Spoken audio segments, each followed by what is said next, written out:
नमस्कार beautiful souls. आशा करती हूँ आप सभी स्वस्थ होंगे, मस्त होंगे, अपनी अपनी मैनिफेस्टेशंस को मैनिफेस्ट करने के लिए कार्यरत होंगे। आज की वीडियो में हम बात करेंगे, जब हमको क्लैरिटी नहीं मिल पाती है तो हम क्या करें, क्लैरिटी के लिए क्या करें। तो चलिए आज का वीडियो शुरू करते हैं। देखिए, किसी भी चीज़ को लाइफ में पाने के लिए हमें क्लैरिटी होनी चाहिए कि जो मल्टीपल ऑप्शंस हैं उनमें से हमको क्या चाहिए। जब तक हमको क्लैरिटी नहीं होती है तो क्या हो जाता है कि हम अपनी एनर्जी एक जगह पे चैनलाइज नहीं कर पाते हैं, और जब हम अपनी एनर्जी एक जगह पे चैनलाइज्ड वे में नहीं लगा पाते हैं तो उसका एक इफ़ेक्ट आता है कि एनर्जी चैनलाइज ना होने की वजह से स्टैगर्ड एनर्जी हर डायरेक्शन में जा रही होती है। मल्टीपल जो ऑप्शंस होते हैं उनमें हमारी एनर्जी जा रही होती है। जब मल्टीपल डायरेक्शंस में एनर्जी जाती है तो तो उन चीज़ों का आना रियल 3D वर्ल्ड में, मतलब 5D से 3D वर्ल्ड में थोड़ा ज़्यादा कंफ्यूजिंग और टाइम टेकिंग हो जाता है। इसको ऐसे समझिएगा, आपका इंग्लिश का पेपर है तो आप इंग्लिश की ही पढ़ाई करेंगे ना। अगर आपका कल इंग्लिश का पेपर है, ऐसा तो नहीं है आपका इंग्लिश का पेपर है तो आपने एक चैप्टर इंग्लिश का, एक साइंस, एक एसएसटी, एक मैथ्स, एक हिंदी का पढ़ लिया और ऐसे आपने 5 यूनिट्स प्रिपेयर कर ली। 5 यूनिट्स का अगर इंग्लिश का सिलेबस था तो ऐसे करने पे क्या आपको इंग्लिश के पेपर में आंसर्स आ पाएंगे एक चैप्टर से ज़्यादा किसी चैप्टर के? नहीं, पॉसिबल नहीं है। सिमिलरली जब आप के पास क्लैरिटी, आप वहीं पे आप क्या करो कि आप क्लियर हो गए हो पूरी तरीके से कि कल इंग्लिश का पेपर है तो इंग्लिश का ही सिलेबस पढ़ना है, तो यहाँ पे क्या होगा कि आपको पेपर में क्वेश्चंस जो भी आएंगे इंग्लिश के, आप उनको आंसर कर पाओगे, है ना। सिमिलरली क्या होता है कि जब हमें क्लैरिटी नहीं होती है, हम डुअलिटी या मल्टीपल ऑप्शंस में फंस जाते हैं। हमको कभी लगता है कि ये चीज़ सही है मेरे लिए, कभी लगता है मेरे को ये वाला ऑप्शन चाहिए, कभी लगता है दूसरा तीसरा वाला ऑप्शन चाहिए, कभी ये चाहिए। तो इसमें क्या होता है कि जो हमारा वॉर्टेक्स है, यूनिवर्स, द मोमेंट हम उस चीज़ के बारे में सोचते हैं उसका क्रिएशन चालू कर देता है यूनिवर्स, फॉर श्योर उसका क्रिएशन चालू कर देता है। लेकिन जैसे ही हमारे पास ऑप्शन आते हैं और हम उनमें कंफ्यूज होने लगते हैं, जैसे, तो यूनिवर्स क्या करता है, वो दूसरा ऑप्शन क्रिएट करना चालू कर देता है। जैसे ऐसे समझने की कोशिश करना कि आपके वॉर्टेक्स है, ठीक है। वॉर्टेक्स क्या है? एक बड़ा सा कमरा है 5D में, जहाँ पे आपके सारे डिज़ायर्स जो आपने सोचे हैं कभी भी, वो सब हैं, ठीक है। वो वॉर्टेक्स से 3D में आने में उतना टाइम लेंगे जितना आप उसको एनर्जी दोगे, ठीक उतना ही टाइम लेगा।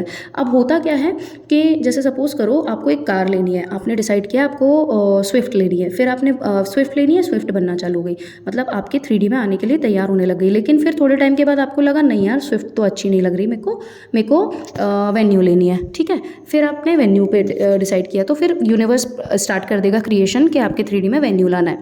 फिर थोड़े टाइम के बाद आप बोलोगे नहीं मुझे तो अर्टिगा लेनी है, फिर उसके बाद आप बोलोगे थार लेनी है। ऐसे करके कई साल निकलते जाएंगे, आप कई अपने ऑप्शंस चेंज करते जाओगे। बट क्या आपको लगता है कि आपके पास रियलिटी में कार आ पाएगी कोई भी एक ढंग की? नहीं आ पाएगी, क्योंकि आप यूनिवर्स को मल्टीपल ऑप्शंस दे रहे हो और यूनिवर्स को आप बार बार अपना डिज़ायर चेंज कर रहे हो और आप खुद कन्फ्यूज़ हो। जब आप खुद कन्फ्यूज़ हो तो होता क्या है कि क्लियर एनर्जी नहीं जा रही है, आप चेंज कर रहे हो तो यूनिवर्स जो आप बोल रहे हो उसको तथास्तु बोल रहा है और वो बनाना चालू कर दे रहा है, वो आपकी लाइफ में लाने की तैयारी कर दे रहा है। बट हो क्या रहा है कि आप खुद ही अपने ऑप्शन चेंज कर रहे हो। वहीं अगर आप अपनी पहली डिज़ायर जो आपकी गाड़ी थी कि आपको स्विफ्ट लेनी है, अगर आप उस पर टिके रहते तो आपको स्विफ्ट मिल चुकी होती जितना टाइम आपने ये सारे ऑप्शंस चेंज करने में लगाया, ठीक है। तो अब जब क्लैरिटी नहीं आती है तो क्या करें, है ना। क्योंकि देखो भैया, एज अ ह्यूमन बीइंग हमारा जो ब्रेन है वो मंकी ब्रेन है, इधर से उधर फुदकता रहता है, ठीक है। हमको ऑप्शंस में क्लैरिटी मिलना थोड़ा ज़्यादा हमारे लिए डिफिकल्ट हो जाता है, बिकॉज सोचने की क्षमता दी हुई है यूनिवर्स ने हमको, भगवान ने हमको, है ना। Which is a power also and which is an evil also, दोनों चीज़ों का काम करता है। पावर भी है हमारी और वीकनेस भी है हमारा खुद का थिंकिंग ब्रेन। तो अब आपको क्या करना है कि जब भी आपको क्लैरिटी नहीं आए ना, सरेंडर कर दिया करो वो चीज़। जिस भी भगवान में आप बिलीव करते हो ना, उस भगवान पे छोड़ दो और बोल दो कि अब आप मुझे बता दो कि मुझे इनमें से क्या करना है, क्योंकि मुझे नहीं समझ आ रहा कि मुझे इनमें से क्या करना है। And I am kidding you not, मतलब मैं आपको जेन्युइन बोल रही हूँ ये चीज़ कि आप जैसे ही भगवान के ऊपर ये जिम्मेदारी छोड़ दोगे ना कि तुम जानो, अब आप जानो कि कैसे क्या करना है, तुम्हारी जिम्मेदारी है, मेरे को समझ नहीं आ रहा है, अब बताओ। आपको किसी ना किसी तरीके से आपके भगवान कन्वे कर देंगे, यूनिवर्स कन्वे कर देंगे कि कौन सी चीज़ आपके लिए बेटर है। जिस भी ऑप्शन में आप कंफ्यूज हो उनमें से आपके लिए बेस्ट कौन सा है वो यूनिवर्स आपको कन्वे कर देंगे फॉर श्योर। अब ये आप पर निर्भर करता है, आप पर डिपेंड करता है कि आप उस इंट्यूजन को लेते हो या नहीं। एक बात हमेशा समझने की कोशिश करना, आपको जो भी इंट्यूजन आते हैं वो ऐसे ही नहीं आ जाते हैं, वो आपको भगवान के द्वारा भेजे गए मैसेजेस होते हैं। इसको ऐसे लेना चालू करो, कोई भी इंट्यूजन को फॉर ग्रांटेड मत लिया करो। हर इंट्यूजन आपको भगवान के द्वारा भेजा गया मैसेज है। जब तक आप इंट्यूजन्स पे ध्यान नहीं दोगे तब तक आपका काम नहीं बनेगा। क्यों? क्योंकि आप चीज़ों को समझने की कोशिश ही नहीं करते हो। आप कई बार, क्योंकि इतना केओटिक लाइफ जी रहे हैं हम लोग, इतना केओटिक वर्ल्ड है हमारे आउटसाइड, हम इंटरनल पीस में अपने साथ तो बैठते ही नहीं हैं। जब हम अपने साथ नहीं बैठते हैं ना, इस वजह से हम उन इंट्यूजन्स को सुन नहीं पाते हैं। जिसको हम गट फीलिंग बोलते हैं ना, वो इंट्यूजन होता है। कुछ गलत होने वाला होता है अगर आपके साथ, उसके पहले आपको लगता है कि ये चीज़ गलत है, लेकिन आप नहीं सुनते हो उस फीलिंग की और फिर आप वो हानि झेलते हो। वो जो आपको फीलिंग आ रही थी ना, वो आपको फीलिंग आपके भगवान के द्वारा भेजी जा रही थी। आपके जो गार्जियन एंजल्स हैं, जो आपका सोल है, आपका सोर्स है, ये सारी एनर्जीज जिस भी फॉर्म में आप जिसको मानते हो, वो आपको मैसेज दे रहे थे, बचाने की कोशिश कर रहे थे कि बेटा ये मत कर, लेकिन हम सुनते नहीं हैं।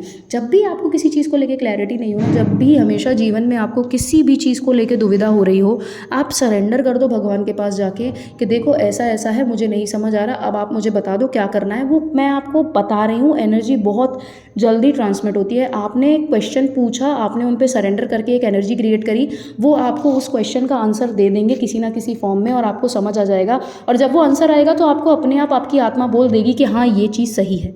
ठीक है, तो क्लैरिटी के लिए जब कुछ भी समझ नहीं आया ना, जब क्लैरिटी नहीं मिले तो सब कुछ भगवान पर छोड़ दो। पूरी तरीके से उस दुविधा को भगवान के आश्रय छोड़ दो और उनसे बोल दो कि मुझे बता दो आप कि क्या करना है क्या नहीं करना, क्योंकि मुझे इस दुनिया में आप लेके आए हो, आपसे बेहतर मेरा भला कोई नहीं जानता। मुझे नहीं समझ आ रहा कि मुझे क्या करना है, मेरे को बहुत कन्फ्यूजन है। इस चीज़ में मुझे क्लैरिटी दे दो कि मुझे ये पेपर देना चाहिए या ये पेपर देना चाहिए, मुझे यहाँ के लिए ट्राई करना चाहिए, ये करना चाहिए, वो करनी चाहिए। वो सब चीज़ में आपको क्लैरिटी दे देंगे।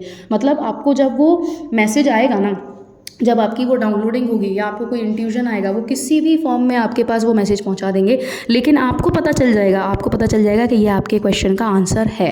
ठीक है, आई होप आज का वीडियो आपको पसंद आया होगा। अगर पसंद आया हो तो please do like, share and subscribe to the channel.